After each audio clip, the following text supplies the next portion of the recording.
విజయవాడ ఇంద్రకీలాద్రిపై దసరా ఉత్సవాలు ప్రశాంతంగా ముగిశాయి. గత 2 ఏళ్లలో పోల్చుకుంటే ఈసారి భవానీ దీక్ష పరులు ఎక్కువ మంది వచ్చారు.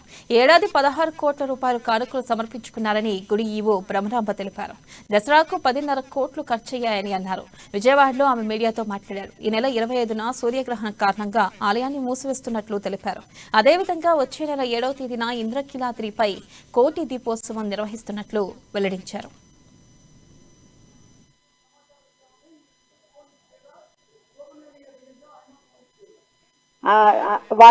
ఇప్పుడు వాళ్ళది ఆల్రెడీ స్టాప్ చేసామండి. ఇవాళ రేపట్లో కంప్లీట్గా క్లోజ్ చేసేస్తున్నాం. అది చెప్పల స్టాండ్ అది జరుగుతున్నది. వాళ్ళు కోర్టుకి వెళ్ళారు, స్టే తెచ్చారు, మళ్ళీ కోర్టు ఎంక్వైరీ చేయమన్నారు, ఎంక్వైరీ కండక్ట్ చేశారు, రిపోర్ట్ కూడా వచ్చింది. దాని మీద మేము యాక్షన్ తీసుకున్నాము. 2 or 3 డేస్లో మొత్తం కంప్లీట్గా క్లోజ్ అయిపోతుంది. అది క్యాన్సిల్ చేసేసాము. ఆల్రెడీ ఆర్డర్స్ కూడా ఇష్యూ అయిపోయాయండి. వాళ్ళు మళ్ళీ పండుగ తర్వాత వచ్చారు, అది కంప్లీట్గా క్లోజ్ చేసేస్తున్నాము. అక్కడి నుంచి వెళ్ళిపోతారు వాళ్ళు. క్లోక్ రూము, చెప్పల స్టాండ్ 2 కూడా, ఒక చెప్పల స్టాండే కాదు.